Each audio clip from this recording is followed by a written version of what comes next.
Welcome to Still Serving, the VFW podcast, the official podcast of the Veterans of Foreign Wars. And now, from the VFW Memorial Building in Washington, D.C., here's your host, Rob Couture.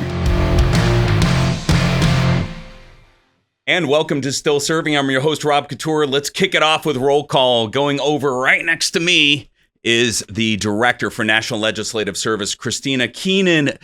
Next to her, Deputy Director for National Veterans Service is Gregg Orto. Next to him is Assistant Director for National Veterans Service, Keith Garrison, and always not always, but sometimes, sure, when he's here, our Executive Director of the VFW Washington, D.C. office, Ryan Gallucci, and joining us from our far northeast studio, my co-host, Brittany Dymond Murray. Brittany, how are you? Things going well? Doing well. Yep, it's a pretty rainy day up here, but all right. I'm psyched to be here. How's Finn doing? He's quite well. He slept a very long time last night, so I was pretty thrilled this morning. All right. Well, good. Hey, so let's go ahead and let's bring everyone here into the one picture here. So this is everyone. We have a lot to talk about, Ryan, and I'm going to hand it over to you because it's like, it's almost like maybe we should say this for another time, but we want to be timely in what we're talking about. Am I right? Yes. Timeliness is key. We've got a lot to talk about. We're pretty busy in this operation over in these parts, but a lot going on, a lot that we're eager to talk about. Let me bring this back up. Yeah, you can bring it back up. Yeah, we're going to talk about, very briefly, going to talk about the Army 250. Happy birthday, U.S. Army. Yes, happy 250th birthday, United States Army. Only turned 250 once. The STAR Act, we're gonna follow up. We know we got some questions and comments, and we want to be able to address those in a timely manner. Thank you for engaging on it. But again, that's what we're here for. We're here to clarify things, make sure veterans understand what the VFW is advocating for, and that you can be a part of that dialogue. I want to note that you wrote STAR Act FOLO, which follow-up. Follow-up? Yeah, FOLO. Okay. My shorthand. I like that. Follow-up. I was, FOLO. It's like FOLO. It's a holdover from J school. I don't know. Anyway, all right. We're going to talk about the SAVES Act, which is a piece of legislation VFW's worked on for a while. Kristina's going to walk us through that. We have Gregg here to talk about our benefits delivery discharge program, which serves more than 20 military installations around the country and soon to be around the world. We're going to talk about the value of accredited help. That's why we have our training guru and former leader of our National Capital Region Benefits Office, Keith Garrison. Very good. Could you lift it up a little bit? Because there you go. Put it in front of your bar there. Yeah, there you go. Or in front of your face. Yeah, there we go. Our viewers probably want that. Yeah, I know. It's blocking by the mic. And then we're going to talk about something that's in the news over the last day that I have some very strong feelings on. VA's, there's an article in The Guardian that talked about VA changing its non-discrimination policies. I'll save it for when it's my turn. Save it. And then, as always, we have the good of the order, but a lot to discuss there. I mean, there's developments on claim sharks. There's developments with our allies around the world and so on and so forth, and let's go. There's so much. I want to take a little bit of time, if I can, just to get to know our two new guests here at the table. So, Gregg, tell us a little bit about yourself. Yeah, so I joined the military right out of high school, Army, and stayed in for 32 years, all enlisted time, and reached Command Sergeant Major level and exited out of Fort Bragg. Mike Figlioli, who has been on this podcast before, actually did my claim. And once he did my claim, it was a BDD claim, benefit delivery discharge claim. There was an opening available at VFW, and I became a pre-discharge claims rep at VFW, and now I'm here. Yeah, I didn't give you guys clear instruction, but your camera's right here. So if you want to look at that one, you feel free to do so. All right, Keith, tell us a little bit about yourself. So as one of the few non-Army veterans that are in the room, as a veteran of the U.S., by God, Air Force, and the formerly known as the Army Air Corps. That's right. Formerly known as the Army Air Force. Yeah, we did spawn from the Army. I have to give them credit there. But we do get Air Force. We do get paid more for being on Army installations. I spent 20 years Quality as of a life. Air Force survival, evasion, resistance, and escape specialist, serving worldwide, and then separated through an IDES process, which is where I really came into contact with veterans' benefits and issues for the first time. Spent some time with the federal government as a GS employment, and then found I didn't enjoy pushing paper. I wanted to do more to give back, and got involved with the VFW on the National Veterans Service side. Yeah, and I think that I would be remiss if I didn't say that both of you are life members of the VFW. Yes. Yeah, so that's important, and we have a quorum of sorts. Well, definitely do, because we have more than 5 people here. Before we go on, can I just brag Sure, on these two brag, just a little bit? Because Gregg brought up an interesting point that Mike Figlioli did his claim, our National Veterans Service Director. They were both exposed to what the VFW does and the work that we do on military installations through those programs. Keith was on Joint Base Andrews. I was. As well, and learned about the VFW's advocacy mission. And so not only did they learn about it from that point and as Gregg said, take advantage of the services that we provide, they also found employment with the VFW. So when you think about that wholesale transition, there are other ways to get involved, and we're always looking for new talent.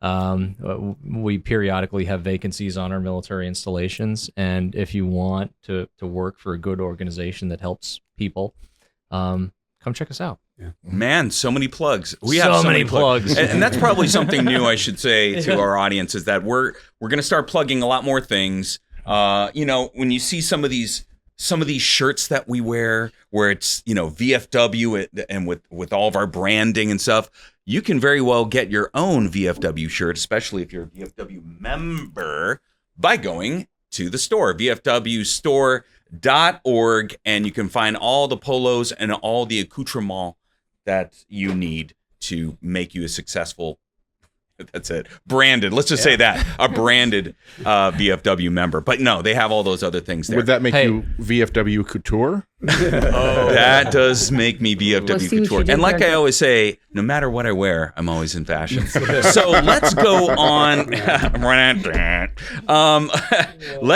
Let's talk a little bit about this Army birthday. So like you very clearly pointed out, Keith, everyone around the table, to include Brittany for a short period of her time, because she, in an earlier podcast, you talked about that. We're all Army veterans, although I think she absolutely goes Navy veteran. But, for the Army birthday, it's kind of like, everybody's Irish on St. Patrick's Day. Well, in her case, she's, part of her DNA is the Army. So, which you had a great time when you were in the Army, am I right? I did. That's where it started. That was my foundation, and I will never regret that. And one thing I know that you probably learned better than you did in the Navy was how to drill, how to march, and how to stand tall and look good.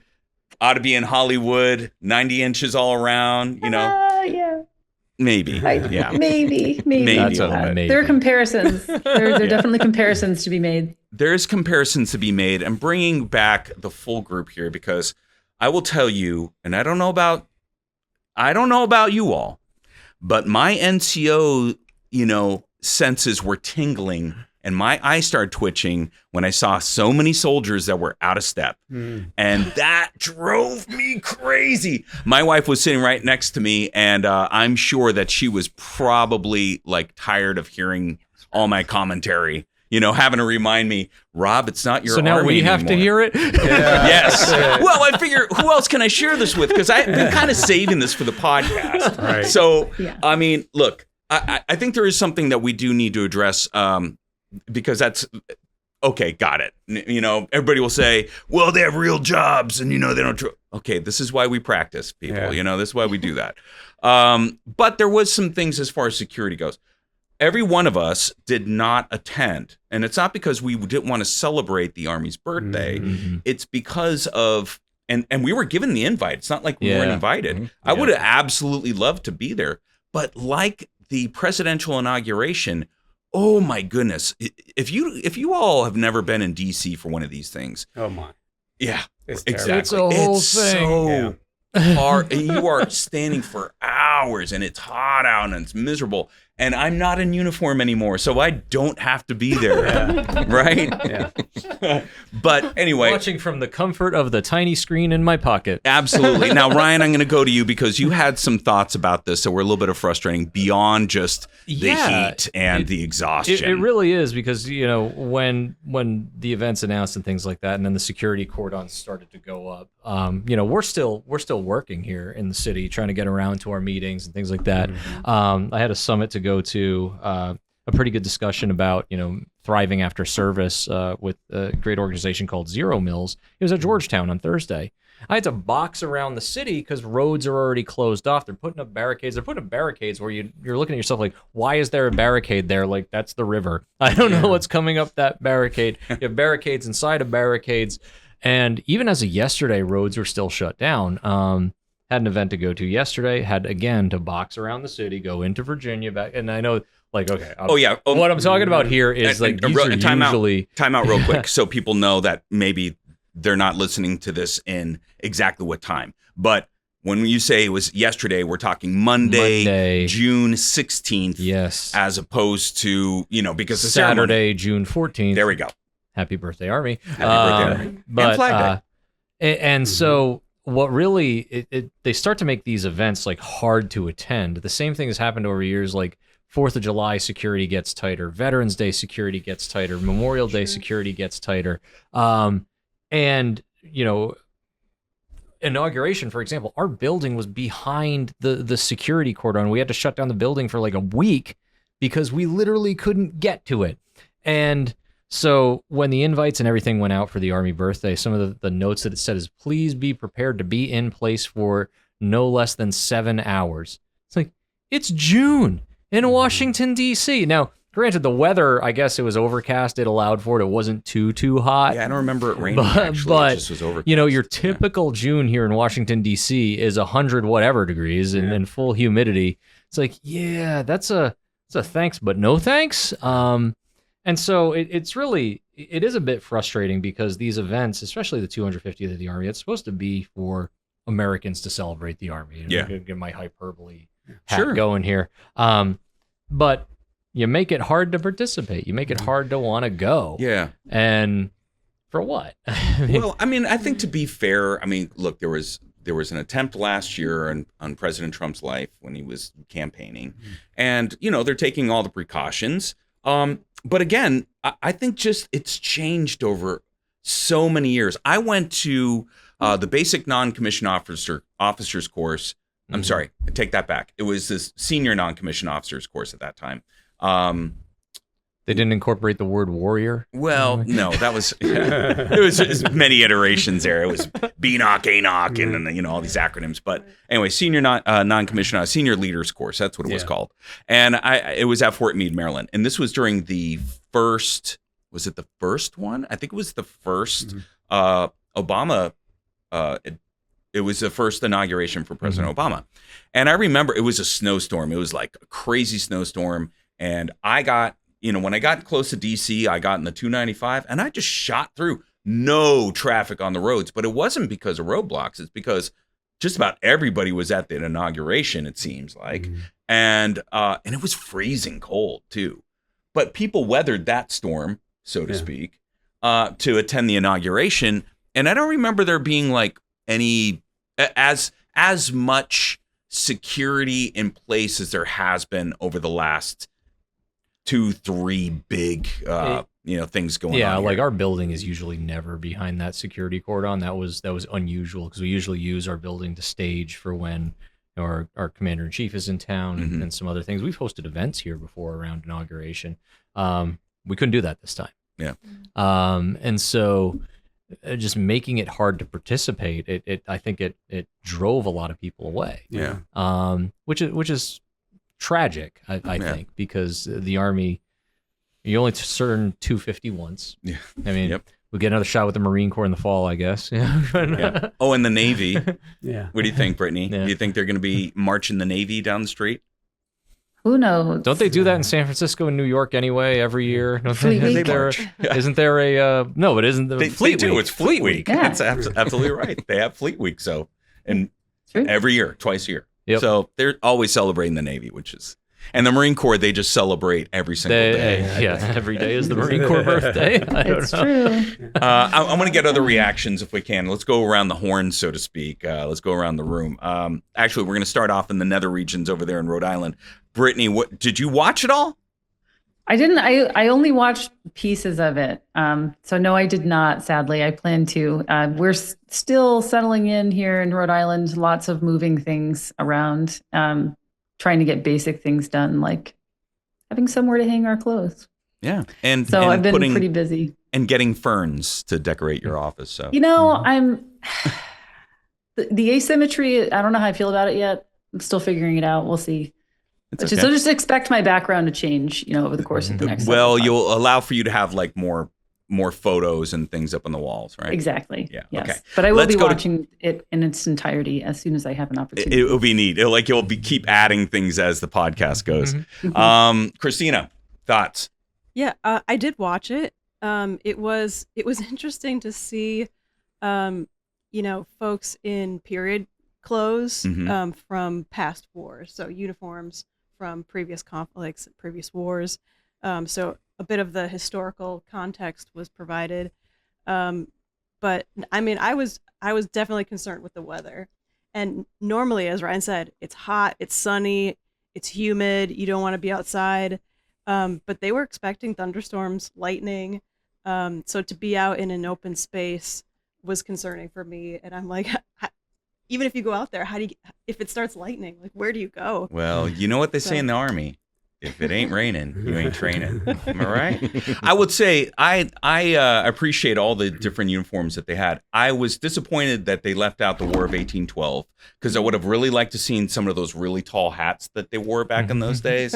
I mean, Did they find a vendor? Like, was that one of those things? Like, yeah, just they can't find it. They'd have to go. How over. do we get like 120 of these? I think you'd have to either go to South America or to Eastern Europe in order to find those types of caps. But all right. So, any other thoughts, Kristina, on it? That was it. Well, you live in the area, so I mean, was it tough for you on that day? Did you just stay in all Saturday? Most of Saturday. Yeah. Oh, okay. Yeah. So. All right, Gregg. Yeah, so I want to go back to the out of step soldier. So I did watch the, and I watched it specifically for things like that. No, I did watch it because As a command sergeant major. right. But you got to give those guys, those folks, credit because the soldiers are now wearing period uniforms. We transitioned to OCPs a long time ago, and that's like wearing pajamas. I mean, they're just so comfortable.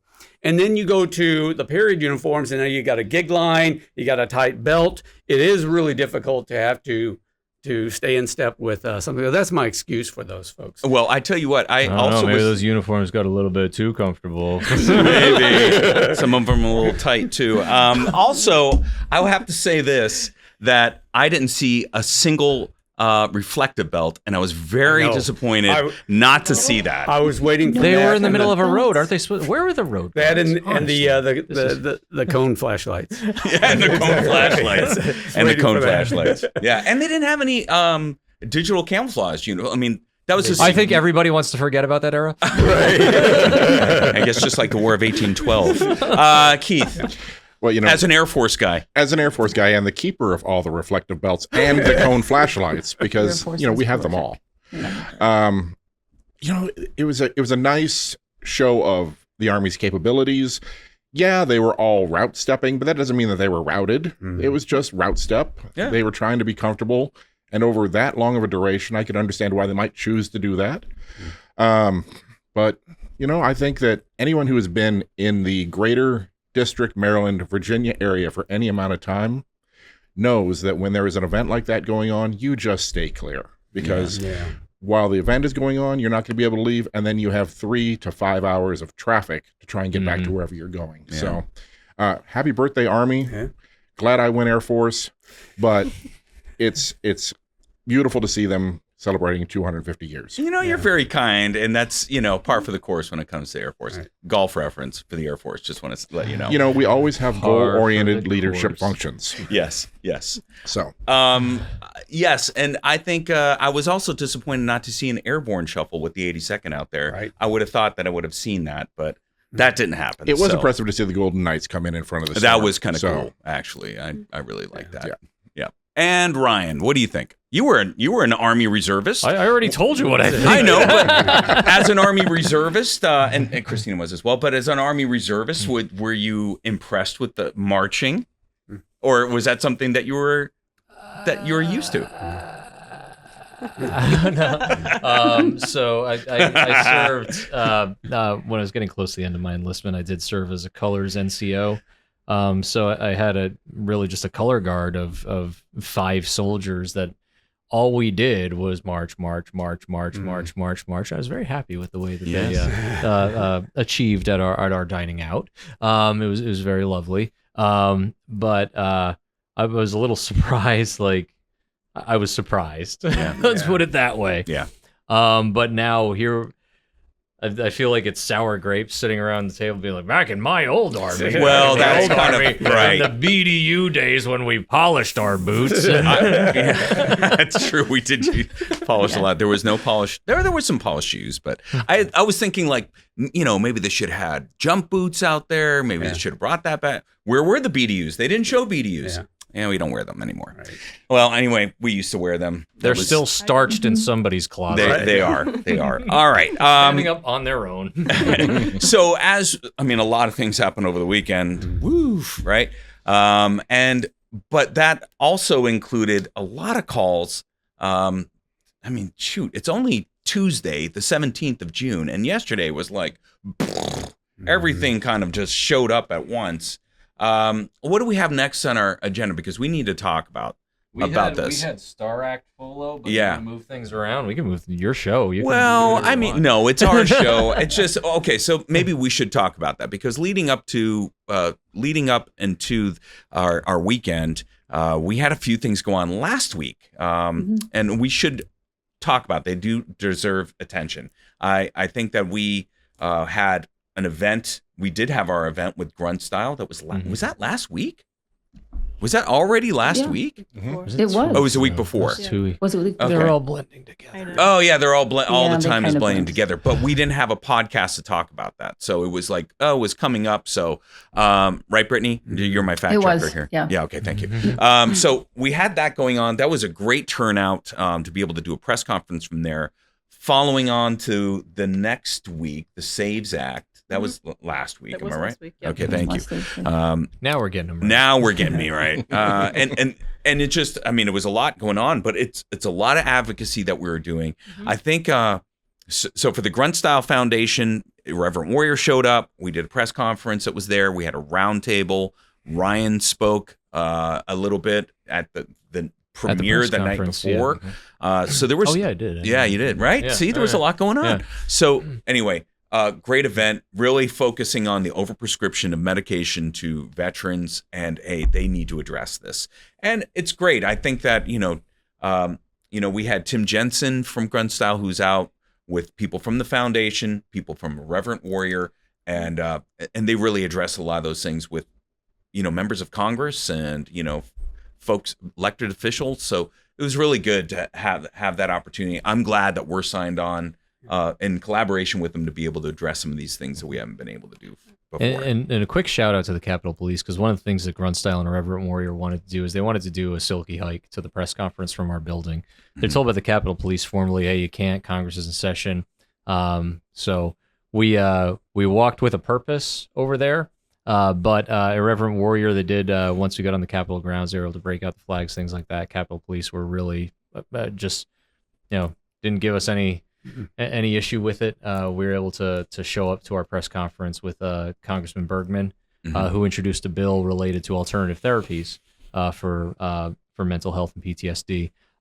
Really just a great event to call attention to something that has been pretty obvious to the veteran community for a while, but really finally elevating it to where it needs to be, having those discussions with Congress, having those discussions with Department of Health and Human Services, who showed up to the round table, gave some remarks, talked to some of the families. So I thought it was an excellent event. I'm really grateful for our partners with Grunt Style and Irreverent Warrior for calling attention to it. When I got to speak, really, the ask is simple. It's proper deprescribing guidelines, seeking valid alternative treatments instead of pharmacological interventions. And then, of course, informed written consent for veterans who are on drugs with a black box warning. In the press conference I talked about, it happened to me. Yeah. It happened to me back in 2012, and was on a medication that now has a black box warning. And thankfully, my wife, Katie, a girlfriend at the time, knew that something had changed, knew that something was way off, and was able to get off of that medication quickly. Lo and behold, I wasn't properly counseled on what it was. And I said this at the press conference too, informed written consent isn't unusual for most healthcare, but for some reason there's resistance when it comes to psychotropic medication specifically. And the reason I point that out is, everyone's familiar now with the health issue that I'm going through. Things are starting to improve, but to do that, I had to do one of the treatments was dry needling, was recommended, which is really just putting small pins into trigger points in your muscles. They have informed written consent for that. I sit there with the provider, go through it line by line about the risks, initial each of the risks, then sign that you're willing to go forward with the treatment. And that's fairly benign. It's a fairly benign treatment, but it still requires informed written consent. Yeah. And so, I said this at the press conference too, if I had had informed written consent when that drug was presented to me, I probably wouldn't have accepted it, because the black box warnings were all the things that I was trying to avoid. Right. And so it seems to be happening far too often. And we're going to work with our partners to make sure that we can change that. Yep. That's great. And so we're thankful for them putting that on, and looking forward to many other events that are going on. Press conferences sometimes can be a lot to put on. And, we do a lot of press conferences here in the building. And as a matter of fact, last week we did one, and that was for the SAVES Act. So I'm going to go over here to Kristina. Kristina, you were there, you spoke at it, you opened it up really, and talk a little bit about that. One of your associate directors, Nancy Springer, she really kind of championed that, led the effort on it. But if you could, it was great to see Senator Blumenthal there as well. Yeah, so we decided to VFW hosted a press conference here at our Washington office, and with other VSOs and Senator Blumenthal, on the SAVES Act, not to be confused with a similar bill with the same name, not a similar bill, bill with the same name, which is focused on service dogs, also called the SAVES Act. But this bill, the Service Members and Veterans Empowerment and Support Act, VFW has supported for the last few Congresses, and this had to do with a difficult topic, which is military sexual trauma. Right. But this is a piece of legislation we've supported because some of it is codifying what's in regulation into law, making the claims process a little bit smoother for folks for veterans who are applying for disability benefits as a result of military sexual trauma. Improves some of the communications. If you file a claim, VA will communicate with you about mental health services at VA that you're entitled to, even if you don't have a successful claim. And some of the other things, like opening up some of the healthcare benefits to reserve component folks, even service academy folks who are victims of military sexual trauma. So a whole host of things in this sort of comprehensive bill. We supported this and want to see movement on it. And we believe, particularly in the Senate, that there could be some movement this year on it. And so it was an opportunity for VFW to sort of publicly talk about the issue, which affects, potentially one in three women service members, 1 in 50, which is a very low estimate of male service members. Those are the numbers of people who report they've experienced military sexual trauma. We do believe the numbers are much higher. And our partners at DAV and VVA, IAVA, and the Legion joined us. So we had a good group of veterans organizations, and they also kind of made their remarks. Nancy Springer organized it from our team, along with you and Brittany. And so it was hard to say it's a good event, but it was good for awareness of, a difficult topic that we are trying to make progress on. Yeah. It was a good event. It definitely was. Brittany, I knew that you were, there was something you were going to say about that. Well, it was a good event. It is a topic that's not discussed often enough. And there are a lot of people out there who, have suffered because it's not a highly discussed topic for understandable reasons. Right. A lot of people don't want to come forward for various reasons, and there are a lot of those were discussed in depth at the press conference by each of the speakers, whether it's, fear of retaliation or so on and so forth, either from the people that they served with or that's often what they're afraid of is coming forward because of, retaliation from those they served with or what have you. So it was, I agree with Kristina. It was a great press conference only in the context of, raising awareness. It's not great that we're having to have these discussions still about this. Yeah, So. absolutely. I mean, that's, and it is men and women, we're not It just, is. I know a lot of times, look, the VFW has resolutions for a reason, right? Yep. And traditionally there are underserved veterans, that don't get the support and help that they normally would need. Mm-hmm. And so, or that other, let's just say like myself and Ryan and Gregg and we would all get whatever we want, carte blanche, and they don't think that topics like military sexual trauma, which happen to both men and women, it's not just a women's subject, but at the same time, like there are sensitivities and there's ways of going about it. There's ways of treating that might be different for you than it would be for me, or for it's very Keith sensitive. or for Gregg, or for Brittany. Right. So it's important that that people know that the VFW is a resolutions-based organization. We as delegates at like our national convention coming up, and people will put those sort of things out there as resolutions. And so we have a resolution that supports underserved veterans, and that's part of that, right? And that's part of looking at that. How do we get them the help they need? We're going to continue to advocate for them and do things like, supporting the SAVES Act and bringing attention to that. It's interesting because this issue comes up every time we talk about women veterans issues, even though it's not solely an issue related to women veterans. It does affect a large number of women veterans. And the risk of not moving forward with some of these fixes is that there are veterans, particularly women veterans, that may not be using their VA benefits or not be comfortable with coming to the VA for services. And so we want to make the process smoother. We want to welcome all veterans into VA for healthcare and especially mental health care. And we think this is a positive step in the right direction. Yeah. Absolutely. I think, this kind of naturally leads to a current subject, right? That happened just yesterday, I think. But it's a subject that's come up, and that's about policy on the VA's policy on discrimination. And when it comes to who gets healthcare, who doesn't. There was an article that came out in The Guardian that had talked about making assertions that the VA, with its new written policy, is discriminating against certain people, leaving certain veterans out, and also saying things like, if you were associated with a certain party, you're not going to be seen.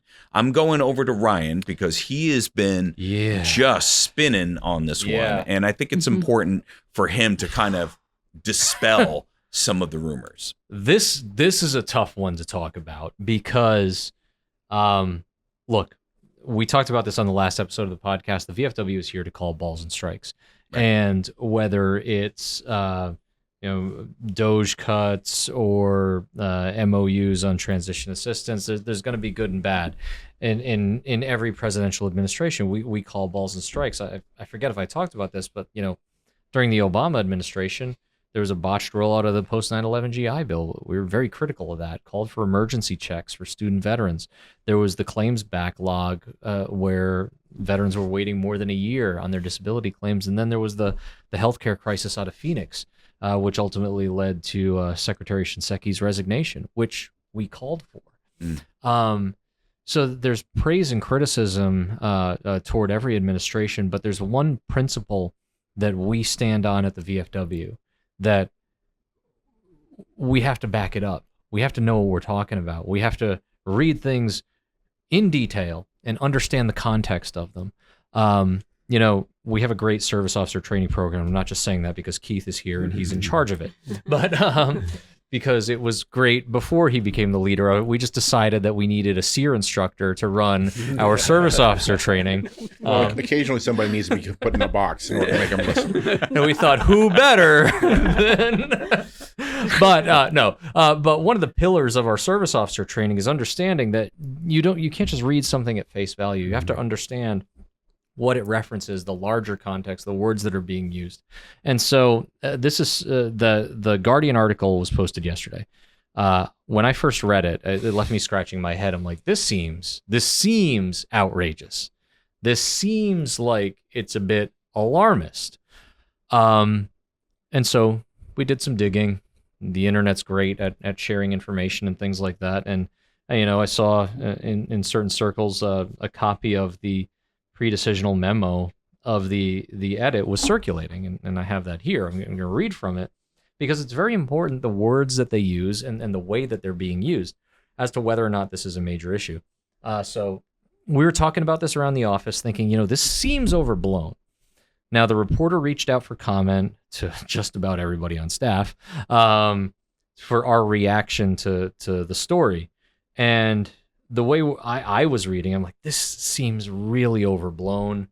But then we got our hands on this. And it shows the acceptable behavior, the non-discrimination policy for medical staff, what they changed it from and what they were changing it to. And it's very important, the words that they're using, because, yes, it is factually correct that the edit took out the words national origin, politics, marital status, disability, and age. However, you can't just look at the words that they took out. You have to look at the words that they added in. And it's very important that they added in these words, not discriminating on the basis of any legally protected status, including legally protected status such as race, color, religion, sex, or prior protected activity in any employment matter and providing benefits under. So these words in totality actually make the new definition more inclusive. I reached out to our HR director, our general counsel, about this to make sure, I'm not crazy, right? Am I reading this correctly? But this new definition actually covers more. And it does. We're correct in our reading. The old definition is finite and specific. So it says that you're not discriminating only on the basis of race, age, color, sex, religion, national origin, politics, marital status, or disability. The new one, by adding in any legally protected status, includes things like genetic information, income, geography. It still includes political affiliation. I don't know if anyone's up on their Constitution, but that's a First Amendment right. Right. Your right to free speech, your right to petition the government for redress of grievances. That's a First Amendment right. And what I really appreciated from VA yesterday is, they were unequivocal in their response to this, saying that this is not correct, and to the point that they used words like false, that is prohibited by federal law. That abrupt, that curt, and that clear. Because that's the facts. Right. It is prohibited by federal law to do that. And they rewrote the policy to be more clear. And now I'm not just speaking in hyperbole, because the two of you may remember we had to amend our non-discrimination policy in the NVS policy and procedure a few years ago. And when we did that, we did add more examples of protected classes, protected characteristics of potential clients or peer employees that National Veterans Service would interact with. But we also threw in that catch-all phrase at the very end, and it's almost verbatim. I don't have it written down in front of me, but we threw in a catch-all phrase of any legally protected status, because they change. They can change from time to time. And what that allowed us to do in National Veterans Service is, if there is a kind of discrimination that we may not have been aware of before but is clearly happening, we can take action. And the reason that we amended that is because there was an example. It's kind of like the Army. The Army comes up with a manual to do something because it came up. Why is it written down? Because it came up. And so there was an allegation of discrimination against a department service officer, but our non-discrimination policy tied our hands in doing anything about it because our non-discrimination policy at the time was finite and specific. And the type of discrimination that they were accused of wasn't covered by our non-discrimination policy at the time. So my reading on this, and I would encourage anybody, read it in its entirety. You can't just look at, oh, well, they took a word out that I liked. Why did they take the word out? Now, it's around the internet, well, it's to comply with the president's executive order. Well, it sort of does that, but it does it in a way that's not malicious. Yes, it complies with the president's executive order, but at the same time, it allows for greater protection.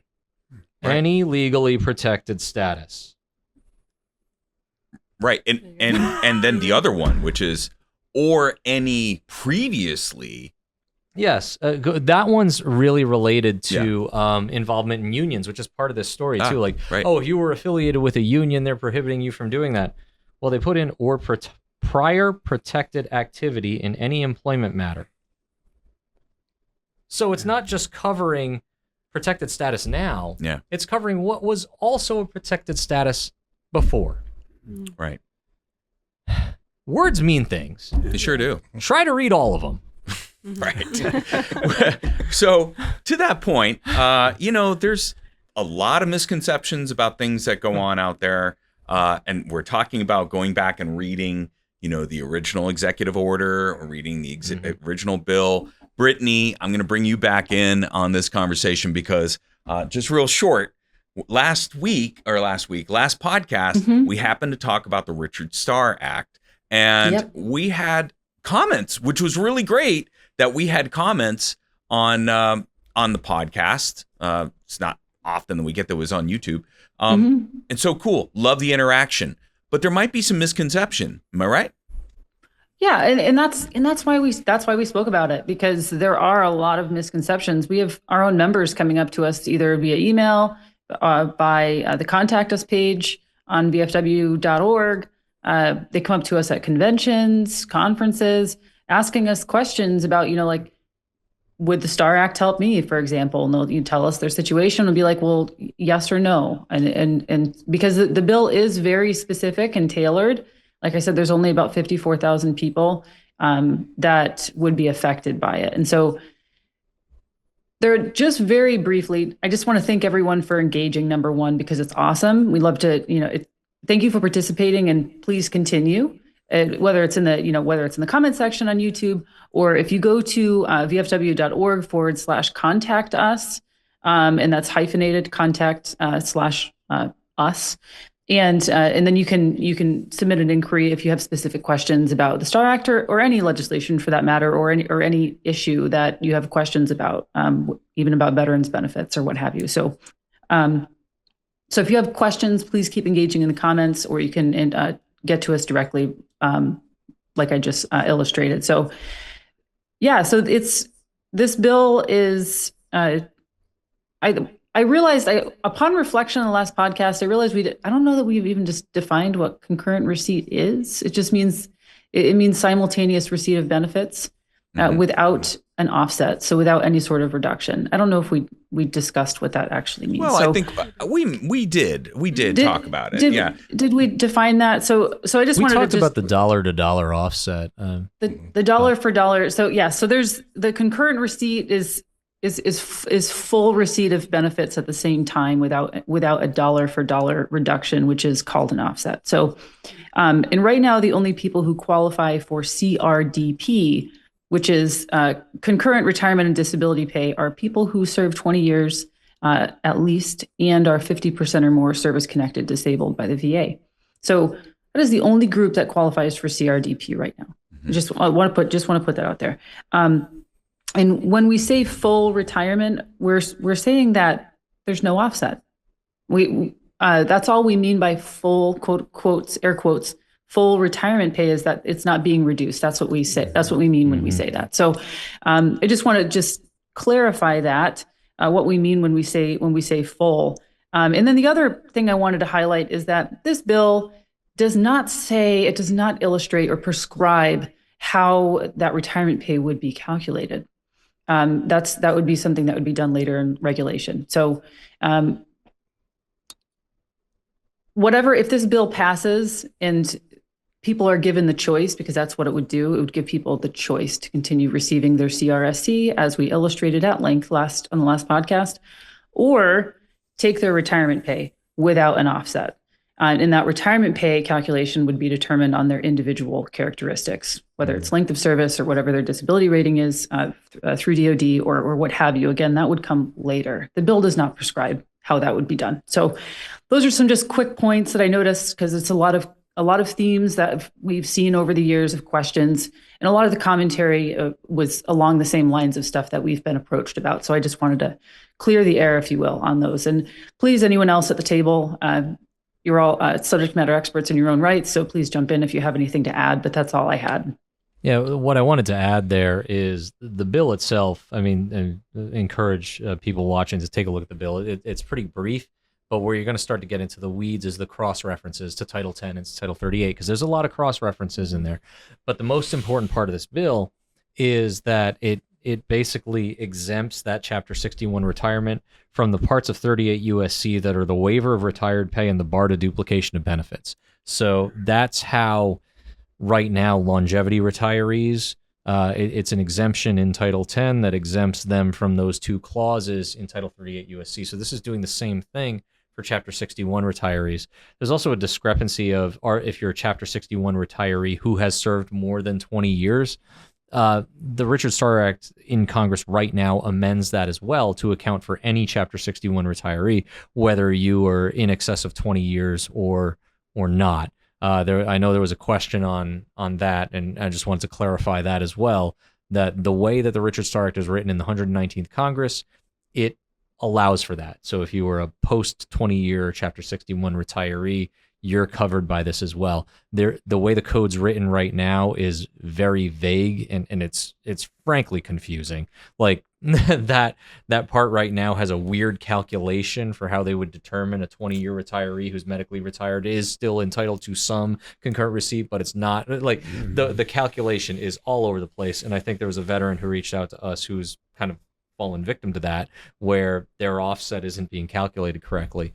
The goal of the Richard Starr Act as it's presented in this Congress would also fix that. I think that Brittany also brought up a really good point, and from an accredited service officer standpoint and an education standpoint, is whether it's CRDP or CSRC, it is the veteran's choice to pursue those.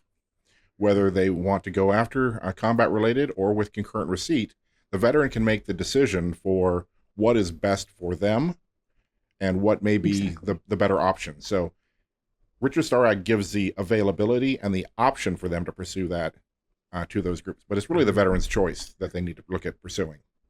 Yeah, one of the comments that I read was that it could be harmful for medically retired veterans. This would not take away any benefits, any currently received benefits. It's not going to reduce what somebody has, and like he said, give veterans that additional option. So we don't see this as being harmful in any way if it were to pass into law. In fact, we've been championing this piece of legislation, and our membership is behind it. They ask whenever we don't mention it, they're like, what about Major Richard Starr? Did you forget about that? No, we didn't forget about that. We are still actively participating in press conferences and all kinds of conversations with like the this Hill. one. We are talking about it nonstop because it is very important to us. Well, that's why we have these conversations, right? That's why we thought it deserved a little bit more attention because it generated some conversation online. And so why not just bring it back? Let's clear the air. And now I'm going to go over to Gregg, because Gregg, you have been, since you've been on board, being at one time the field operations, and then and now you still do the BDD claims for general and flag officers over at the Pentagon. So if I'm sure there are officers under them that get real close and maybe they're not retiring and they may fall under this category. And so what does that look like when it comes to a BDD claim? Because obviously this is affecting them. Right, exactly. So they can still do a BDD claim. And 180 days to 90 days prior to separation. The CRSC, once they get their claim adjudicated, then they can make that choice, whether they're going to do CRSC or stay with the CRDP if they're at the 50% or more for the CRDP. Yeah. But that's what we're looking for them to do a BDD claim upfront, regardless of what category they're going to be in. If they're 180 days to 90 days prior to separation, unless they're going to do an IDES claim, they need to do the BDD claim, because that's the fastest, easiest way to get a claim through. Yeah, and I think can I interject really quick please. here, just acronym. So BDD is our Benefits Delivery at Discharge program. It's not an exclusive program to VFW. We just do benefits delivery at discharge claims. And Gregg will get it more into that. But then the other acronym that came up, I think twice now, is IDES, and that's the Integrated Disability Evaluation System. Correct. So that's how people are medically they're med boarded in the military when they're referred to a med board, and they are referred for separation or retirement. It's that IDES process. That's what we're talking about. Yeah, okay, now do the acronym PEBLO. When they go through IDES, they're referred to a PEBLO. And I actually forgot what I know who they are, but I forgot what the acronym stands for. I guess it's for next test, right? The next quiz that comes up. I've seen a lot of stuff over 30 years, some very despicable crime and things that are kind of tough to wrap your head around. And this ranks right up there in the pantheon of Rhode Island fraudsters. I've always been told I'm a really good listener, right? And I maximized that while I was lying. Listen to Deep Cover The Truth About Sarah, wherever you get your podcasts. We love acronyms. We sure do. I think this is actually a good time to talk about BDD, because that was on one of the subjects that you wanted to discuss is BDD, right? So pre-discharge claims, if that makes it easier for people to understand, pre-discharge claims, meaning, and this is a great opportunity to really plug people getting to TAP, right? Getting to see a BDD rep, an accredited claims representative before they get out of the military, because it is a whole new language. We talk about acronyms in the military. We love acronyms. Well, the VA's got a whole bunch of other acronyms that are all their own. So this is why you want to go to someone that can help guide you through that process as you're getting ready to get out. So speaking of getting out and BDD, what's the latest and greatest, Gregg, when it comes to the VFW and what we got going on around the DOD? Yeah, so we've got 20 claims reps across the country that are on about 24 military installations. And the reason why I say that is because we have some folks that are on a couple installations throughout the week, and they split their time. But we have them on all the major installations, BDD, benefit delivery at discharge. And that's for folks who are just getting ready to get out. You can file a claim as early as 180 days prior to separation and up to 90 days prior to separation in order to qualify for the BDD, benefit delivery discharge program. But for the VFW, for us, we have invested heavily into this program. And it's because, as Ryan had said earlier, this is what we do. This is a mission of the VFW. We're not just the 5,500 posts that are across the world. We are more than that. We are also engaging with service members and veterans with their claims. And this benefit delivery discharge, or the pre-discharge claims program for us, we invested heavily so that we can get service members to do their claims before they get out of the service, because we know that's the best claim to do, because you have your medical records, you have all your medical evidence, you're on active duty. The pre-discharge claims program is a result of active duty service, and it needs to be tied in there. Well, you're already on active duty, so you do the claim by seeing one of our 20 representatives, and it's free. It's no cost to service members to come see any of our folks, whereas we have some bad actors out there who are charging money for that. Well, when you're transitioning out, you've got a lot more going on in your life, and you've got financial obligations. You can't be paying the $1,200 or more for what we call a claim shark, for someone who is non-accredited to do your claim for you. So you come to a professional organization, which is the VFW. We're professionally trained. We do 2 40-hour sessions a year, which is more than what the VA requires. And we do a lot of informal training and hands-on OJT training as well. So let me ask a couple of questions, because I think this kind of invites a discussion. You talked about taking advantage of the program yourself, and now you've seen it from both sides. How did you find out about accredited assistance while you were still on active duty? Yeah, so that's really interesting, because I went to the TAP class, and they talked about, they really did push doing your claim on your own. But fortunately, we had a VFW rep who went into the TAP class and told us what they did, and that was Mike Figlioli, who has been on this podcast before and is my supervisor now. That's how I found out about the program. But it does take having a VSO going in there and explaining into the TAP class what a VSO does.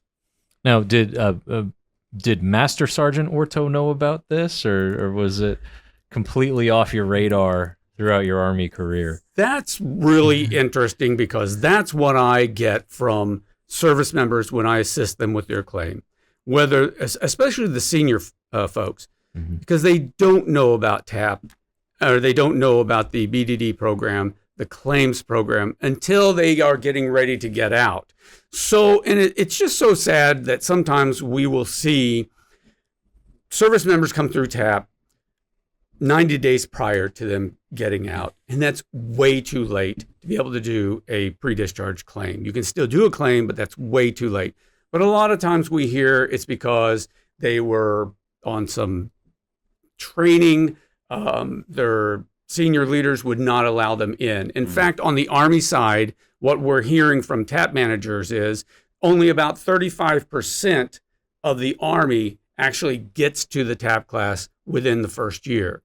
It's usually after that. So when you're at 6 months or less, you're really behind the power curve to get a BDD claim in. Wow. That's, I tell you what, I'm very thankful for my friend Daniel Leonard, who retired a couple years before me, but we were both stationed up there at, in the National Capital Region. I was at the Pentagon. He happened to be at the Taylor Building in our last parts of our career. He's retiring, and he's like, hey, look, he got smart on that early and went in. He got all of his medical appointments done and out of the way. And he went through, I think it was QTC at the time. That might have been the contractor that was doing it, so he could get his claim set up for him getting out. And if it wasn't for him saying, Rob, have you ever had a sleep test? Sleep test, yeah. Or have you ever thought about doing this? I probably would have been like a good portion of master sergeants and sergeants major, E8s, E9s that are worried about their soldiers, that are worried about the mission, and not really worried about because that's what we do our whole career, right? And the little truth in lending, I have to say this. I'm sorry, Gregg. But so Gregg comes from the public affairs community in the Army as well, and in fact was my first sergeant. So back in Korea. So I have to say that. That's a long time ago, but You're not my first sergeant. I've had many sergeants. Yeah. Well, we were also Thank you, Pauly Shore. Right. We were also greatest Army movie of all time. We were Army Reserve, right? Yeah, there you go. The few, that's the why. proud, the water boys. But also we were together at Fort Bragg, and having to go to a lot of these different places. And so the thing is that after I left Korea, I was looking to get out of the military. I was going to do 4 and get out, right? And so back then it was called, it was the Army Career and Alumni Program, ACAP. And the only thing that they told me I could do was probably be a whack and hut like security guard. Yeah. But there was never any conversation about VA claims or any, never. So that's why it's so great that we have that. And I'll tell you, in Virginia, we actually have quite a few claims representatives at the major installations around here. Would you talk through some of them that happen to be just in Northern Virginia? Yeah, just in Northern Virginia. We've got them at Joint Base Meyer, which covers the Pentagon, and of course Joint Base Meyer and Henderson Hall. We've got one at Fort Belvoir, Andrews Air Force Base, Joint Base Andrews, Annapolis, Naval Station Annapolis, and also Fort Meade. We also have one at Norfolk.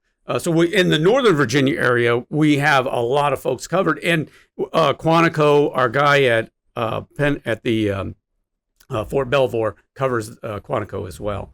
So we have that covered, but we also have them at Fort Cavazos. We have them at Fort Bliss and other major military installations around the country. Yeah. But, part of that is that we don't have to actually be on a military installation for a person to come see us.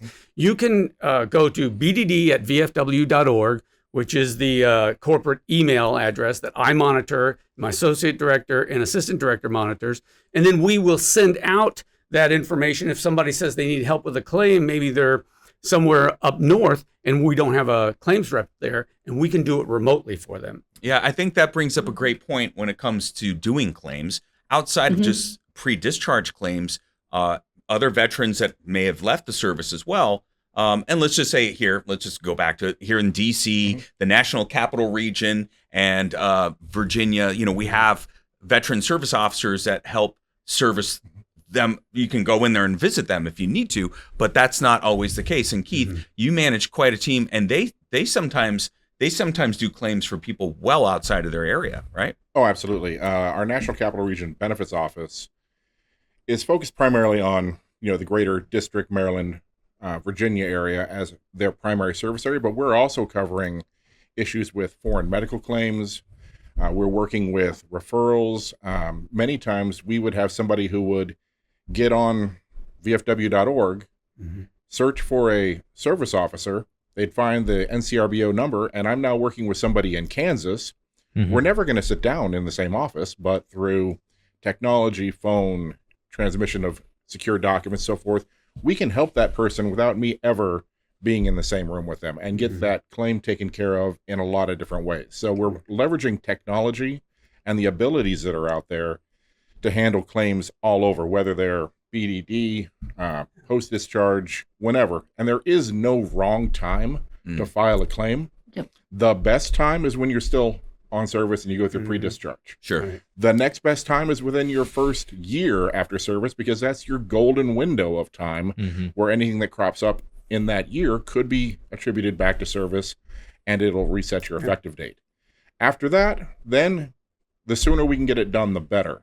Right. It's only when we have claims that go well outside the scope, 15, 20 years, that now we have a big amount that we have to overcome. Yeah. And I also think it's probably, we would be remiss if we didn't say accredited service officers. Right. Absolutely. And there's been a little bit of a misconception out there, maybe for a long time. I would say if we go back into the history of the VFW, the position of post-service officer was something that was very important, and it's still very much an important position of helping get that veteran that's coming to the post connected with resources to be able to file their claim, to be able to, whatever that may be. So that position, I'm going to go to Ryan now, because this is, yeah, sorry, Ryan, got to go to you, man, because you are, and as well as, just as much as you are the executive director of the Washington office, you are also assistant adjutant general. So this falls into a little bit of the fraternal side. And so we have had contact from people that are like, hey, what's going on? This person's leaving. They're not going to be doing claims anymore. And you guys are getting rid of the post-service officer position. What is a veteran to do? That's not necessarily the case. Could you dispel some of that? Talk us through.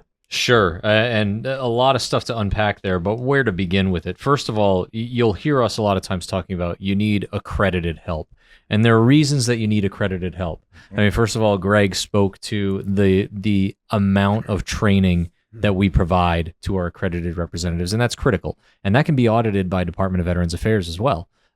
We have to meet certain regulatory requirements of what we have to train our accredited reps. That's important because when you're dealing with private health information, personally identifiable information, bank account information, you need to handle it in accordance with the law. It's been a challenge for what the VFW does with post-service officers over time.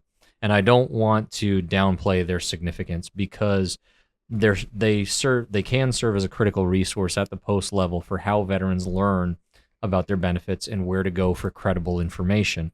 But they don't have the legal authority to prepare paperwork, present it to VA, When they do that, they're no better than the claim sharks that we know are out there taking advantage of veterans. And sometimes it may not be out of malice like you see with the claim sharks, but it may be because you don't know the laws or regulations the way that our trained folks do, the way that Keith has prepared our trained and accredited advocates to navigate the law and the regulation. The other dilemma here is, look, posts and departments have surgeons. That's another office in the VFW. Post surgeon, department surgeon. I was in North Carolina for their midwinter conference, and their department surgeon, great guy, arranges all kinds of events for the VFW department, blood drives, health clinics, health fairs, things like that. That's what a good post surgeon does. You don't go to a post surgeon for surgery.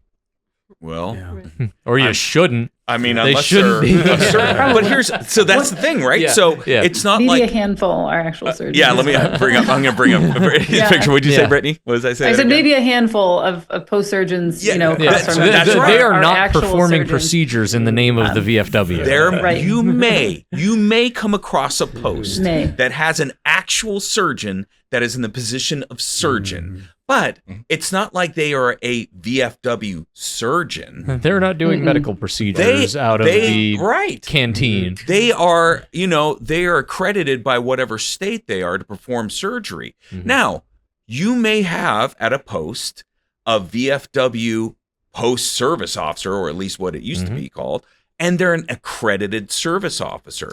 But Now, they're rare. But they're rare. And they will have multiple titles. Right. So they, when they're performing, when they're assisting with claims, they are doing it as an assistant department service officer or as a claims consultant. We had an example out of Arizona where a VFW post service officer was accredited with disabled American veterans. And when we started having this discussion, this debate on what do we do with the post service officer, the clarification that I had to provide is when they're, yes, they cannot provide claims assistance in the name of the VFW. When they're providing claims assistance, they're providing it in the name of the DAV. That's the power of attorney that they're signing. They're not taking claims in the name of the VFW. The post can have a claims clinic. This accredited representative through the DAV can be there and do claims. Sure.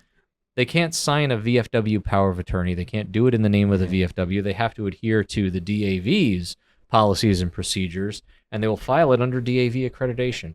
That's perfectly acceptable if you're looking for an innovative way to reach your veterans in your community. Right. And so we have that. My understanding, and I know he's now a different post officer, but Todd Gruchala for a while, who's one of our regional quality assurance specialists, he was his post service. He might still be the post service officer because he knows what he's doing. But when he takes a claim, he's not doing it as Todd Gruchala post service officer. He's doing it as Todd Gruchala national quality assurance specialist for the VFW National Veteran Service under the VFW's accreditation. Right. So I would say that's a long way to go. in my military experience, right, you had some soldiers that you would send off to go be able to conduct, what was it called? What do we call those positions? Urinalysis is basically. Right. And so unit compliance officer. And so they were able to take your urine and put it in a box, make sure it's good. Is this your name? Do all that sort of thing. But they weren't going to the lab with this urine. No. And they weren't putting the pH. They weren't doing all that sort of thing. It was a little uncomfortable what they were doing. But nevertheless, we gave them other duties as assigned. You had that command letter, and that was lab it. with the microscope. But, so that's kind of it, right? I mean, that's kind of what we're talking about here. But that just happens, all right? So you have some service officers that might be at the department level. Departments are able to make their decisions the way they are. It's not pushed down by national. They have to follow along with what goes in our book here and by our resolutions, our guidelines, bylaws. But nevertheless, they can make their decisions. So you may have a department that has a service officer there. They may have an assistant service officer there. They may not have one. They may decide not to do that, and that becomes an issue. That's the kind of the buildup. Well, there are a number of states that partner with their state agency to deliver the program, and sometimes it's just a different approach. Our service officer program, per the National Veteran Service Policy and Procedure, is largely state-run. It's state-led. We have our national pre-discharge reps. We have our quality assurance team. We have our national offices, which are usually close to the flagpole here in D.C., in Kansas City, and then Puerto Rico. But then at the VA regional offices and other facilities, those are state-run. They're run by the VFW entity in that state, and they will choose how they want to administer their program. So in states like Georgia, we partner with Georgia Department of Veterans Services. Now, there are advantages and disadvantages to this. Now, one of the disadvantages is when a veteran seeks out help from a Georgia Department of Veterans Services accredited representative, they will have the choice of whose power of attorney they want it to go under. GDVS, National Association of County Veterans Service Officers, the VFW, the Legion, some others. And so that may be a disadvantage where we have a department-run program like Pennsylvania. When you walk into that office, it's a VFW storefront. They're getting served by a VFW employee under the VFW power of attorney. But the advantage in a situation like Georgia, where it's state-run, is that it allows the VFW to reach more communities. Because then there's 16, 20, 30 offices across the state where a veteran can walk in and get service to file their benefits. It may not be under our POA, but that's okay. Yeah. It takes all of us. It takes every accredited organization to make this work. I think that's really what it comes down to is accredited claims representation. Yeah, absolutely. Right. That's really what it comes down to. And to be blunt, if I can have like a couple more minutes of oxygen, Sure. The reason this is so important, we talked about it on the last episode. We talked about an indictment out of Puerto Rico of a claim shark, a non-accredited actor who was scamming veterans and working with someone on the inside at VA to scam those veterans. There's another indictment. It just came out this week. This one out of Ohio. Ooh. And this was a state indictment, but also part of the same investigation from VA's Office of Inspector General. And this investigation has a name. I want people to remember this name. It's called Operation No VA Scams, and like any good government program, scams is an acronym. Right. Service-connected account manipulation is what it stands for. So they are moving fast and furious now. And this organization, it's called Senior Veterans Administration Services. They're being charged with $20 million in fraud. Filing fraudulent claims, diverting benefits from veterans, charging fees for veterans to then access the benefits. This one's bad. This one's pretty dirty. But the fish keep getting bigger and bigger, and this operation has a name. They're casting a net. Yeah. They're going fishing. They're finding these claim sharks. They're holding them accountable. So, and it was interesting to look up Senior Veterans Administration Services social media accounts. Their website's taken down. I wonder why. Probably because of the indictment and such. But their social media is still there, and they loved to, use the VFW's intellectual property. I reached out to our general counsel. Maybe in our socials we can follow up on this, but I believe we've sent them cease and desist letters before because they're using VFW Cross and Malta logos, things like that, really trying to piggyback on our credibility as an organization and VAs. I mean, calling it Senior Veterans Administration Services, like, come on, give me a break here. You're just scamming people. So, in this operation, did they end up getting the veterans as well? Because we warned last time. We warned veterans like, hey, don't fall for these things or don't be a part of them because you're going to end up getting caught in the net along with the shark. This indictment wasn't very clear, and I want to thank Kristina and then our friend over at friends over at the Senate Veterans Affairs Committee for sharing this with us because, this indictment didn't indicate whether veterans would be held accountable. I think this one was more insidious, where they were doing this potentially without the veteran knowing, and the veteran is also somewhat of a victim. It's unclear. This indictment wasn't from DOJ, so it's not as this one has more details on what they're being charged with, and you can read the indictment. It's more directed toward the business. I didn't see any indication in there that there were veterans. It was in the announcement. It wasn't listed. It was the founder and the staff for the company. But we've seen veterans get caught up in this. So, I mean, we'll continue to follow this case and any others that come up. But it looks, they didn't name any veterans in this so far. Kristina, how did they approach you with it? Did you ask them? Did they say, hey, you might want to look at this? Or how did you come across this information? No, I mean, our partners over at the Senate Veterans Affairs Committee shared the article with us. Right. And actually, if you Google it, you'll find lots of articles actually that come out. So we just got it within a day or so of the information being shared publicly. So we got a quick heads up that this was happening. So they know we've been talking about claim sharks for a long time. They know this is an important issue for us. We're trying to pass legislation, federal legislation, to try to, put into place some protections and penalties. So anytime this comes up, we get a little bit of a heads up, either from our partners, even some of the state attorneys general's offices have been forwarding us some of these things even before the indictments happen, just to let us know that these are ongoing. Yeah. Because there's been lawsuits all over the place and issues all over the country. Yeah. I think it probably gives both you, Gregg, and Keith and your teams additional talking points when you're going out and engaging with veterans and service members, right? Yeah.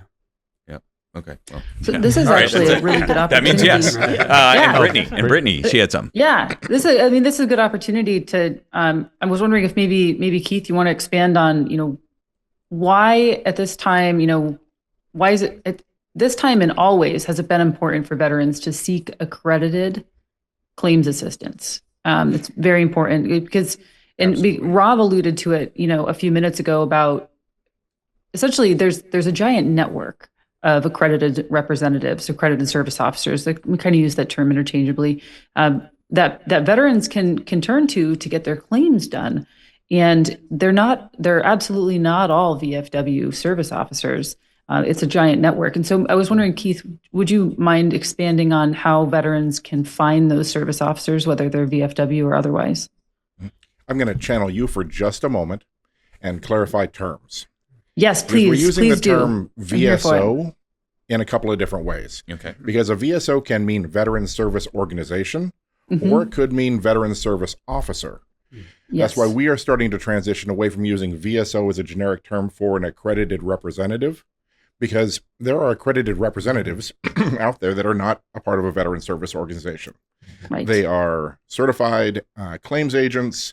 They are accredited by the VA. They've gone through training. So we're looking at accredited reps. Now, whether you are using a Veterans Service Organization's accredited rep, and it could be DAV, it could be the Legion, it could be PVA, it could be a lot of different organizations. Yep, states or counties. States, counties, whoever it may be. The great thing for any of the veterans out there is if there is an issue, and this is probably one of the biggest benefits, that you are using an accredited representative. They have recourse to go back and say, I was working through this representative, this error or this happened, and VA can provide them with recourse to recoup monies lost, to reset effective dates, and to take action and hold that accredited representative liable if they made an error, fair or foul. That is probably one of the biggest reasons to always go through an accredited rep, other than the fact that we don't charge you. Yeah. We're not asking you to give us a tithe from your grant for the rest of your life. And VFW representatives that I train and that have been trained before me are not just going to be talking off of a script. They can provide you with details on benefits other than just, well, we'll get you this DBQ. They can talk to you about VA housing allowance or home loans. They can talk to you about pension. They can talk to you about education. They can talk to you about the Rudisill decision. They can talk to you about all of the permutations of veterans benefits that are out there, because that's what we're training them on, so that they know that the recent CAVC court case that is now stating that if a veteran misfiles an appeal on a 526EZ, the VA should still honor that claim and begin the processing it, whether it's filed on the same form or not. That's something that is not something that someone who is not accredited won't know. Those are the main reasons. Are you talking about Chisholm v. Collins? Chisholm v. Collins. Love that case. So we are providing all these benefits. And, in my time as an accredited rep, I have developed, I'll say personal relationships with my veterans, where they call me and they'll say, hey, I have this question, and I'm happy to answer the question, whether it be claims related or otherwise, because I think I might know the answer. And also, in the case of a pre-discharge person who's going through that process, I had one where I was working a BD claim for a service member who was separating, and he had a question on, hey, I'm thinking about buying a house because I'm getting out, we're going to relocate. Should I move forward with a mortgage now because I want to use a VA home loan, but I don't know if I should do it now? And I was able to give them advice saying, look, if you do it now before your service connection comes in, you're going to be subject to a funding fee that you won't get reimbursed for. Mm-hmm. So we can save them thousands of dollars just on a home loan by giving them advice that those who are not accredited, those who are not trained, those who don't have the knowledge base or the resources to reach out can really provide them. So in a nutshell, accredited is a way to go.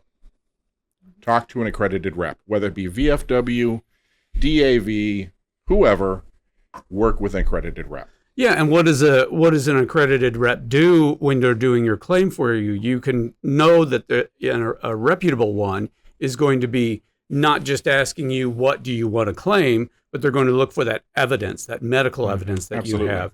And on the pre-discharge claims, we're going to look at the record from beginning to present, from entry physical to present, and we're going to build our claim based off of that medical evidence. Let's say you're a veteran and you don't have medical evidence. We're going to help walk you through how to get that medical evidence, how to get those buddy statements so that you can have the right claim done and be successful the first time around. That's what a reputable claims rep will do. And that we will also have, because we're VA accredited, we can go behind the VA system and we can track that claim and be able to see if there's any holdups with the claim, which I've had to do several times. Mm-hmm. And it's been stuck for some reason or another, and I've been able to either explain to the service member or veteran or actually reach out to the VA regional office to get that claim moving again. Especially when we have our reps that are embedded within the VA regional offices or the VARO. Mm-hmm.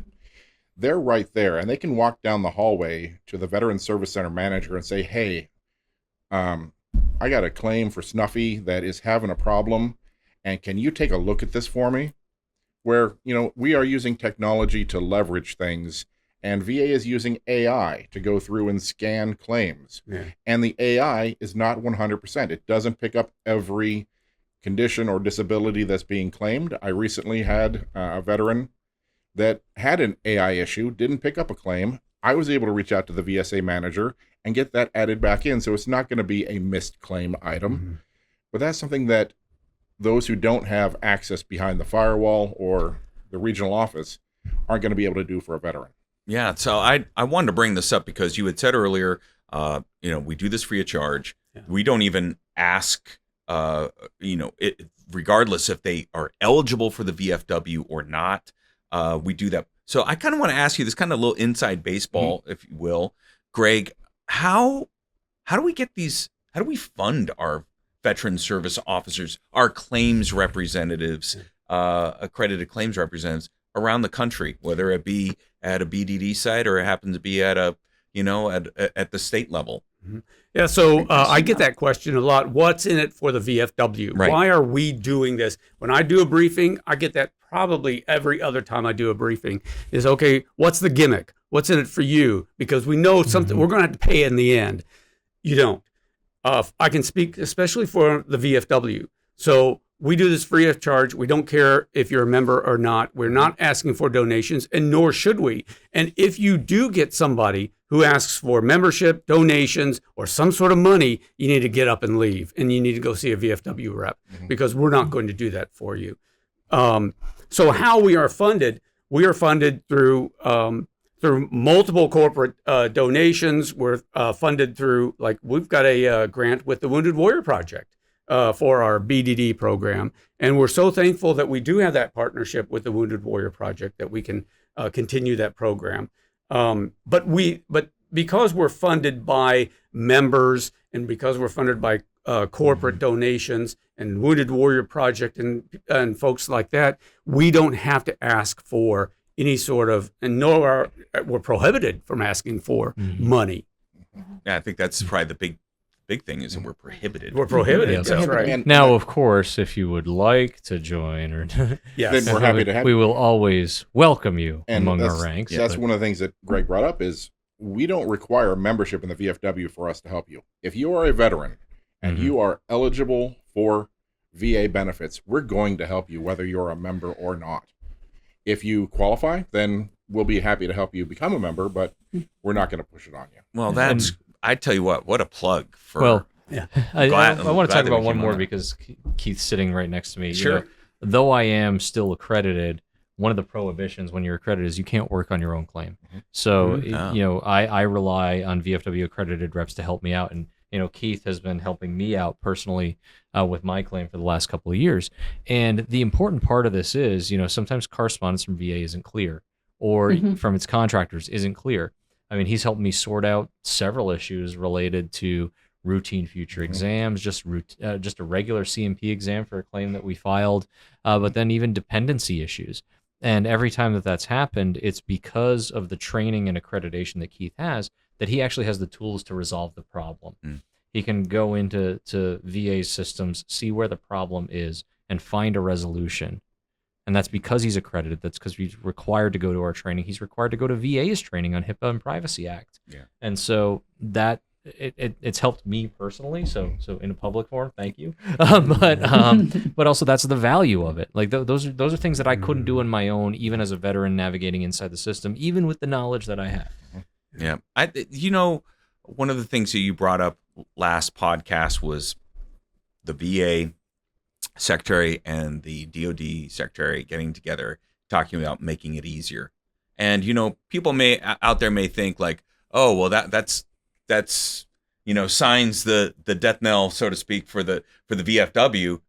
You know what? If they made it easier and put us out of business as far as claims, I don't think they'll ever happen, but great for the veteran, great for the service member. Make it easier so we don't have to do all this work. Because I'm sure that you guys have backlogs. I mean, they always talk about backlogs and you're overwhelmed. It's not like a accredited claims representative for any organization is making a lot of money, right? You know, so guys, what do you think about that?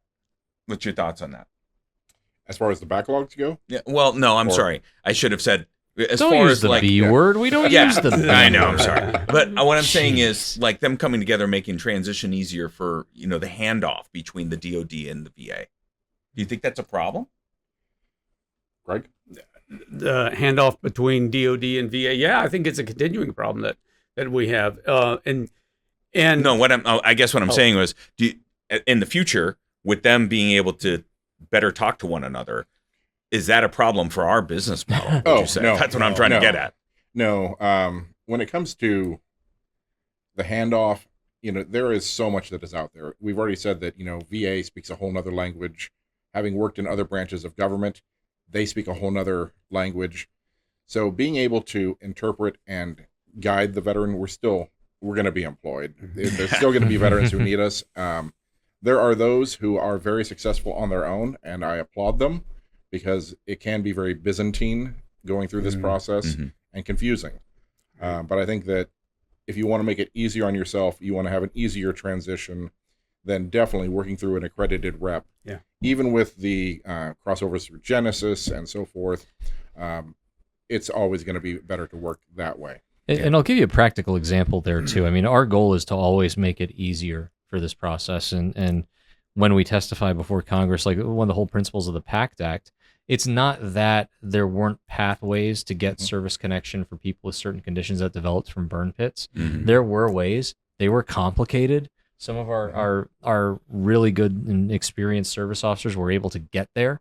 But the problem was it was too cumbersome. You needed reams of evidence. You needed linkages and scientific journals, yada, yada, yada. The same thing happened with Agent Orange. There were people who were service connected for conditions related to Agent Orange on a direct basis before the Agent Orange Act. Yeah. It could happen. And the same thing with burn pits. And that was one of the driving forces behind it. It's like, well, how come this person gets it and this one doesn't? And some of it came down to, well, that person filed through the pre-discharge claims program, so they claimed the condition while they were on active duty. This person waited till after, so they don't get it. We were trying to make it easier, and deliberately so. Does it make less work? Potentially, but the veteran has a right to that competent representation. And there are a lot of self-service programs out there. I liken it to travel agents. Yeah. In like the mid-aughts, the mid-2000s, travel agencies kind of started to go away, but then they started to come back when people realized that you can book it all yourself online, but you're going to get to a foreign country and not have an airport transfer to your hotel. What do I do then? Probably should have worked with a subject matter expert who could navigate you through that process. It's going to be the same way. Self-service will improve. We're going to keep advocating for it to improve as well. We talk about it with the VFW generally, that it would be great if there were no more foreign wars. Yeah, right. So, yeah, but that's not going to happen. But as long as it continues to happen, there will be a Veterans of Foreign Wars to advocate for those who serve. And having been in foreign lands and had to do with having some travel nightmares, I'm very thankful for our folks at BTS, Bonnie and Val, for getting us through on those things. All right, so let's move on. What is our next subject? We haven't, because we are going long today. We hit everything. Great. I think we hit everything, yeah. Wow. Brittany, are we at the good of the order? I think we've arrived, Rob. We have finally arrived. Brittany, do you have anything? I'm going to go to you. Oh, we hit on a lot of things today. Lots. So, oh gosh. So I guess the only thing I would like to maybe foot stomp on would be elaborate a little bit on what Keith and Ryan and Gregg were discussing about service officers. If you don't have a VFW service officer close to you, reach out to your state's, veterans agency, because there's a good chance that they can, and please correct me if I'm wrong, any of you, their states generally have like county service officers. So if you, for instance, where I used to live, a friend of mine was able to go to our local Veterans Resource Center, and there was a service, an accredited representative there who was employed by the county and who processed her claim.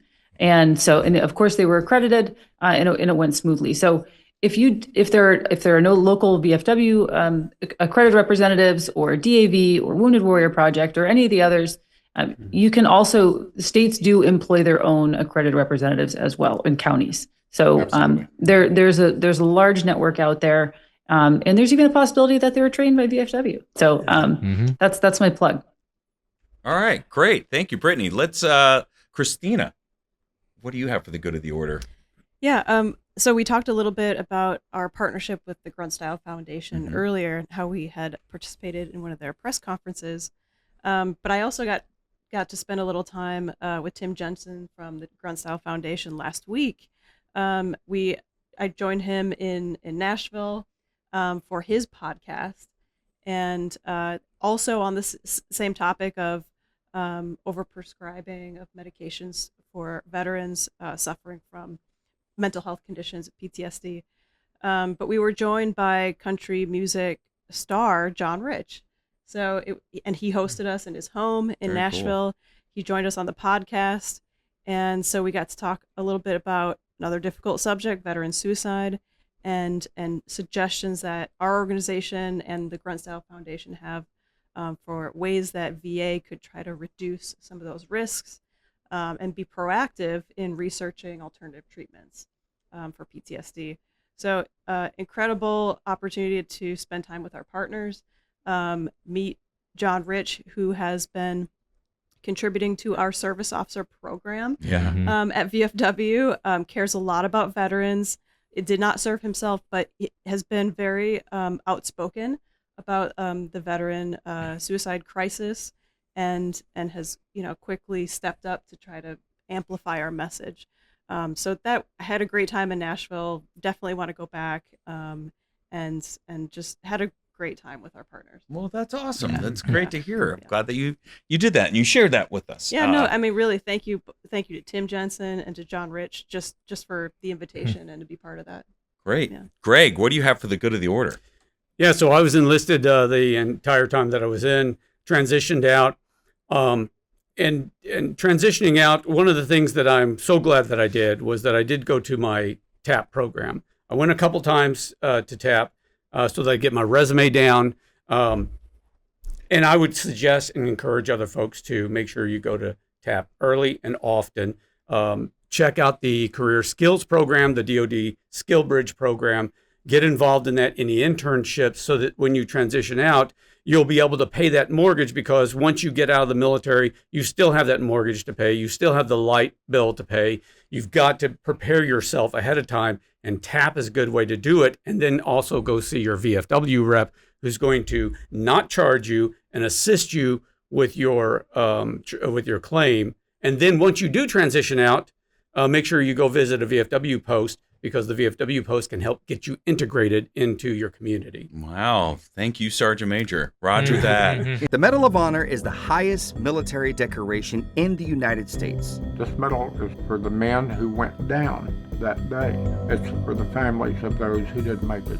Recipients have done the improbable, showing immense bravery and sacrifice in the name of something much bigger than themselves.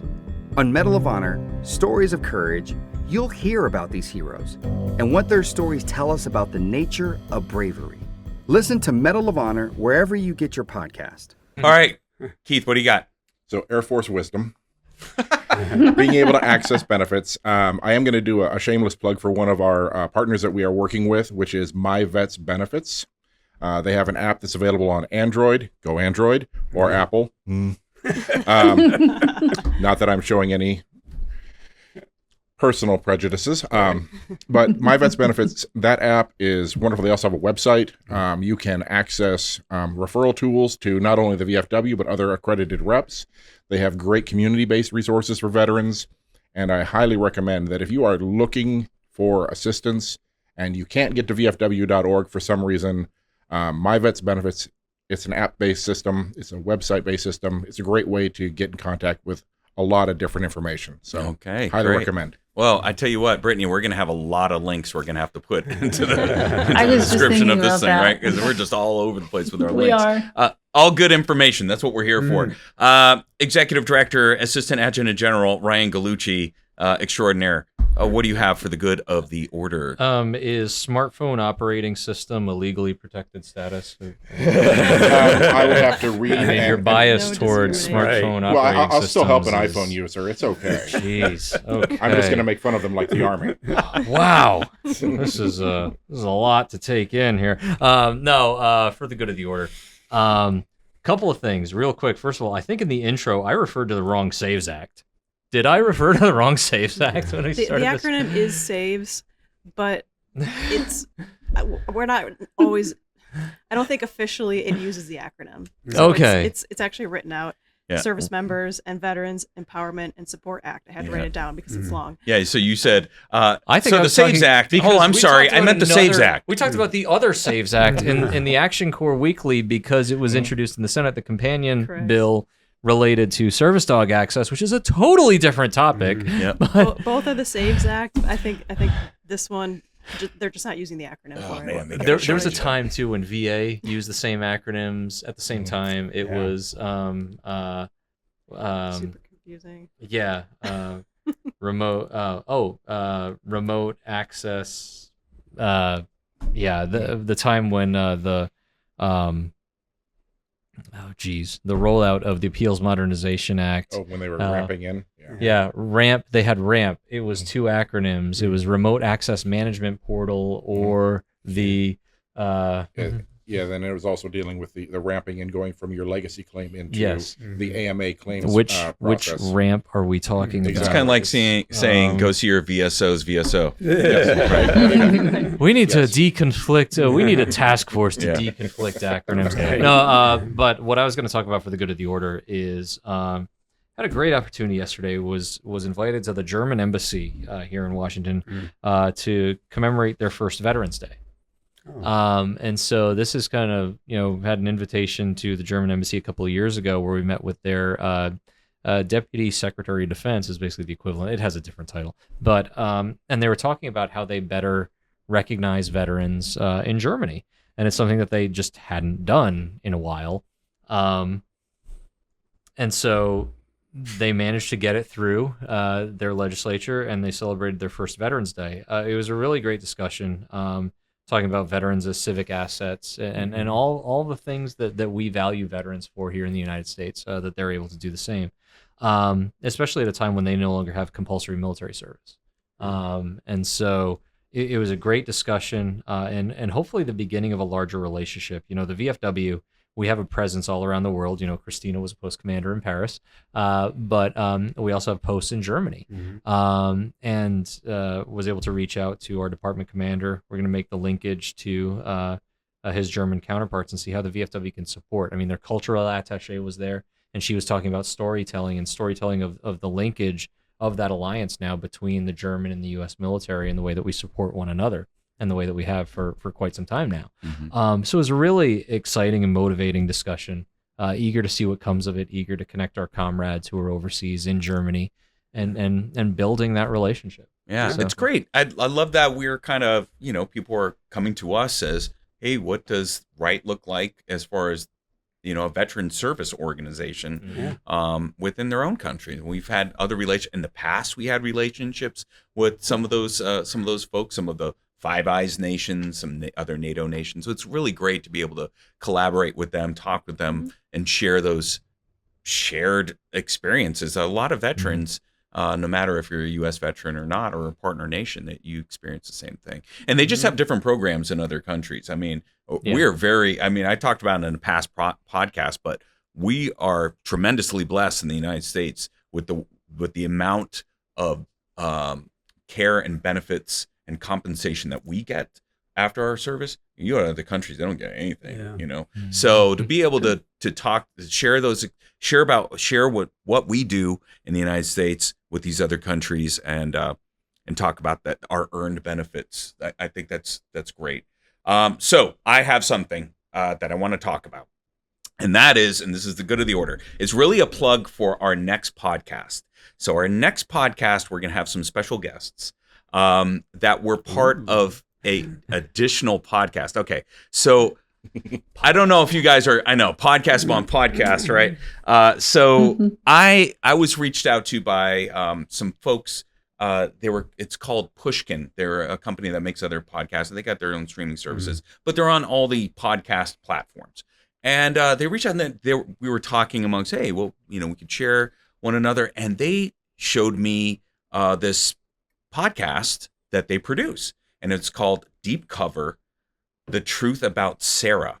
Now, I was like, this story sounds awfully familiar, and the reason why is because I have a small part to play, although not highlighted in the podcast, in this story. And I'm gonna bring Brittany up on this too, because Pat was the first one to bring this up. So the truth about Sarah, if you don't remember, but back in 2022, there was this scandal that went on over in Rhode Island.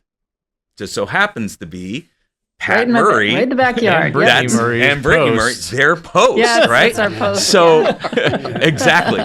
So this person, she purported herself to be a veteran, joined the VFW, ended up becoming a post commander, end up being honored at different events throughout Rhode Island. People were giving her money, and it turns out she wasn't a veteran at all. And she happened to work at the VA, and used her access to not only generate a DD-214 of her own, but also be able to come up with medical reports and all these different personnel things. records. Personnel records. She accessed this whole story. And so the reason why I have the small part is because Pat was the one that came to me like, you're not going to believe this. There's this scandal. She's not a real veteran. It's a stolen valor thing. And she's at my post. And, and so I was on the back end. We were talking to some of the folks that were there, a past post commander of the post, a gentleman by the name of Dave Ainsley. Great man, by the way, really just sincere. And he's like, I can't believe it. At that time, he's like, I can't believe it. We don't know. The Department of Rhode Island is like, what are we going to do? I helped them craft their press release and how to engage. I tell you what, they came out really well, right? In this whole scandal, they came out, the Department of Rhode Island came out really good. And they were victims. In the victims. Whole thing. They were victims. And everybody was like, wow. So they were able to continue on to maintain and retain, rather, the trust and confidence of not only the state of Rhode Island and the officials that are there, but their community that they service. And it was a great story in itself. So now I come along and I get this podcast, and man, 6 episodes blew my mind. But the one thing that really was the shining light in all this was the way that these producers portrayed the VFW. They had Dave Ainsley on there. They had another VFW member that was on there by the name of Justin, who's also a victim in this whole thing. They had other veterans that I think he was the adjutant quartermaster at the time. Yeah, that's right. When that happened. And it was just, but the way that they talked about the VFW, the way that these producers talked about the veteran community. I mean, it's worth a listen. I mean, as atrocious as it was that this person did this to all these veterans, man, did it highlight service. It talked about our camaraderie, our commitment to one another, selflessness. It was such a good podcast. And so they're going to be producing this. So I absolutely recommend, if you're out there, you got to listen to it. It's called Deep Cover, The Truth About Sarah. One side of you can be like, my mind's blown, I'm so angry. And at the same time, if you're a VFW member or you're someone that's a veteran, you're like, wow, that really does portray, when they talk to other veterans, just who we really are. So they have another podcast that's going to be coming out, and it's a series that's called Medal of Honor, Stories of Courage. And, I've shared with some of you that in the last part of my career, I was helping Medal of Honor recipients as they were navigating this new world, as they were just given the medal. But their stories are phenomenal. I mean, it's human stories. It's stories of intrepidity. I mean, that's such a great word, right? And fidelity to one another. What was the 5-cent word you used? I use so many of them. Right? So anyway, this podcast that's coming out, it's going to be hosted by U.S. Army veteran J.R. Martinez. You may remember him from Dances with the Stars. And so he's become popular on his own, and good on J.R. for making good on that and using that. And I tell you what, if it's this podcast coming up, Medal of Honor, Stories of Courage, if it is as good storytelling as Deep Cover, man, prepare yourself to have your mind blown. So anyway, that's on all different podcast platforms out there. Pushkin Podcast, and the name of it's called Medal of Honor, Stories of Courage. Anyway, that's it. That's all I have. Awesome. But this is possibly the one for the record books, Brittany, because we have really gone 45 minutes longer than we We'll call it a double episode on this special double episode. I don't know about all that. But hey, I want to thank all of you for joining us today. Brittany, as always, thank you for coming in. I'm glad that things are going well for you up there. And so the next podcast we're going to do, Brittany has been doing some great work. She's going to bring on Dave Ainsley and some of the members from that post so we can talk this a little bit more than just for the good of the order, because there's so many lessons learned from there. There's so much goodness and really a focus on the fraternal side of the VFW. So I'm really looking forward to it. Good work up there, Brittany, and being able to invite them to come on, and it's going to be a great episode. So you guys want to tune in. And so that's it from the Memorial Building here in Washington, D.C. I'm your host, Rob Couture, for the VFW podcast, Still Serving. And when it comes to the VFW, just remember that we are still serving. Take care. Thank you for listening to Still Serving, the VFW podcast. To get the latest news and information from the veterans of foreign wars, make sure to follow, like, and subscribe to us on social media at VFW HQ, on Facebook at VFW Fans, or visit our website at vfw.org.